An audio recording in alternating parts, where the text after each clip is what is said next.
Hi there, and welcome to this day in history for October 17th. October 17th is the 290th day of the year in the Gregorian calendar, 291st in leap years, with 75 days remaining to the end of the year. Today's word is crenulated. Now, while I was looking this up, I discovered that there's a very similar looking word, crenulated, with an E and one L as is spelled in the US, or crenulated with the E and two L's as it's spelled in the UK. Spell check wants to change my crenulated to crenulated. They're spelled and pronounced slightly differently, so let's take a look at them. Crenulated with the U is an adjective that means having an irregularly wavy or serrate outline, such as a crenulated shoreline. This word comes to us from a Latin word that meant notch. First known use of the word crenulated is 1777. Interestingly, crenulated does not appear in the online etymology dictionary, but that's okay because Merriam-Webster had it. Crenulated with the E is one of those words that uses itself to define itself, at the same time funny and annoying. But the listing says that crenulated means having crenulations. If you're looking this up in Merriam-Webster, it just goes round and round, back and forth. So if you don't happen to know what a crenulation is, then you'll be going around in circles trying to figure it out. Fortunately, the online etymology dictionary does offer a little more clarification for this one. Crenulated, either with one L or two, is also an adjective that means furnished with crenels. And a crenel is an open space on an embattlement. But guess what? This word, crenulated, comes from the same Latin word that means notch.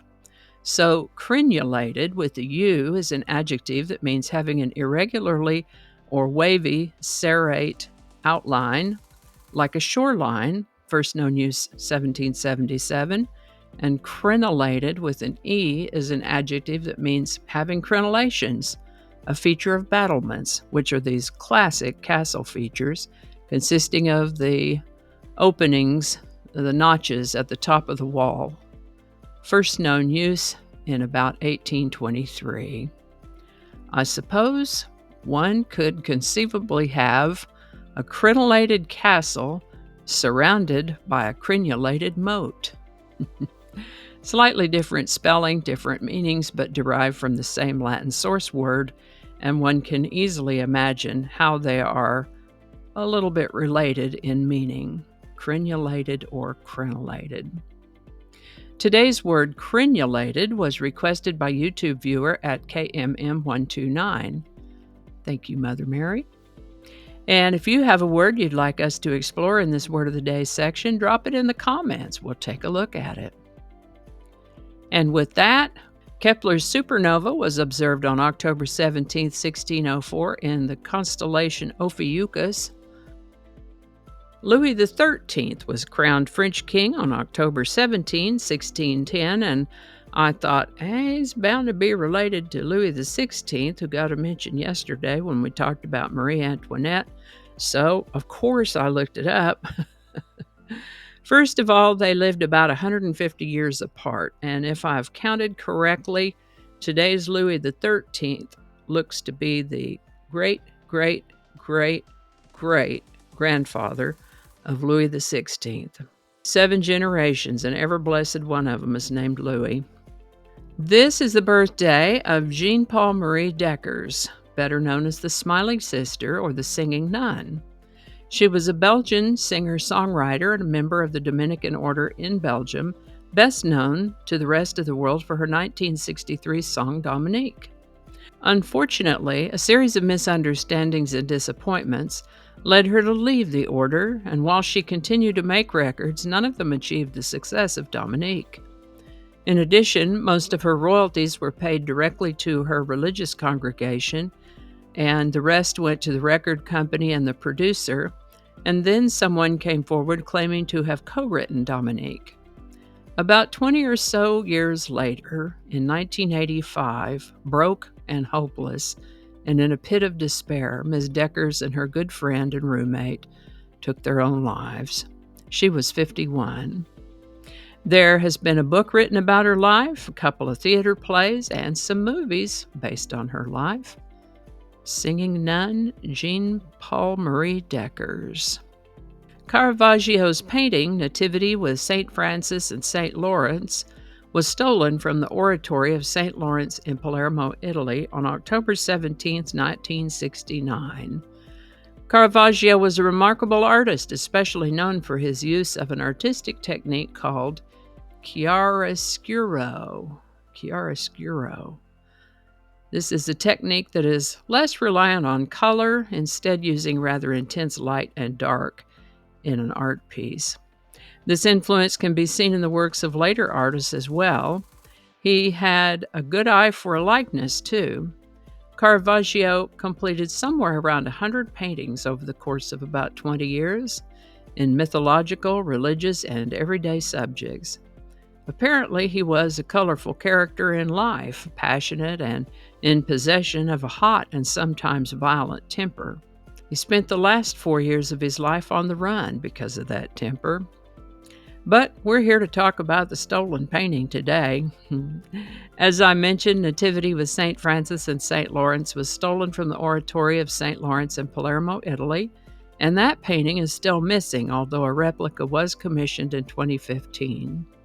My guess would be that someone wealthy, influential, and willful commissioned the theft and has that painting hidden away somewhere. But I don't really know that. It's just a guess. I'll try to remember to talk more about Caravaggio in the coming year on a date that is significant to him. And before we jump into today's song, let me just say that I've been doing this for a bit, and I try not to run the same old stories over and over. I'll include a link if you'd like to see what I might have talked about in a previous year for October 17th. Today's song is Dominique by Janine Deckers, also known as the Smiling Sister or the Singing Nun. The song is about Saint Dominique, who was a Spanish-born priest and founder of the Dominican order, of which Ms. Deckers was a member. She recorded the top-selling song in French, English, Dutch, German, Hebrew, Japanese, Korean, and Portuguese. It's a sweet little praise song and hit number 1 on the Billboard Hot 100 first week of December in 1963, where it held for all 4 weeks of that month. Dominique by the Singing Nun. Link in the description. And I think that's going to do it for us today. Thank you so much for watching. Consider subscribing if you haven't already. Feel free to share this video with a link in your email, messaging, or social media. If you enjoy this series, you can check out the playlist that contains these videos. I'll put a link to that in the description. That playlist lives on YouTube, so for other platforms, I'll include a link to my blog page that's called No Really. You can also find me on Rumble, BitChute, and Odyssey. All those links in that description. Alrighty, that's all I can think of right now. Thanks again, and I'll see you next time.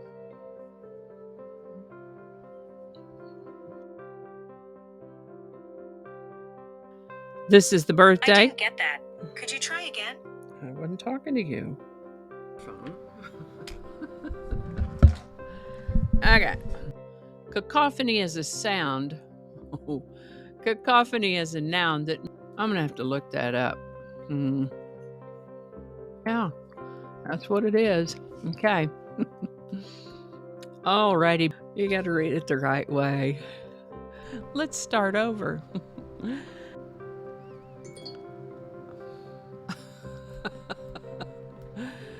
It's 8 o'clock, so all of the reminders are going to be dinging. I forgot to turn those off. Okay, stop it. Don't alienate people who can be helpful to you. Flinging happiness all over the place. Alrighty, back to work. I think we got it this time.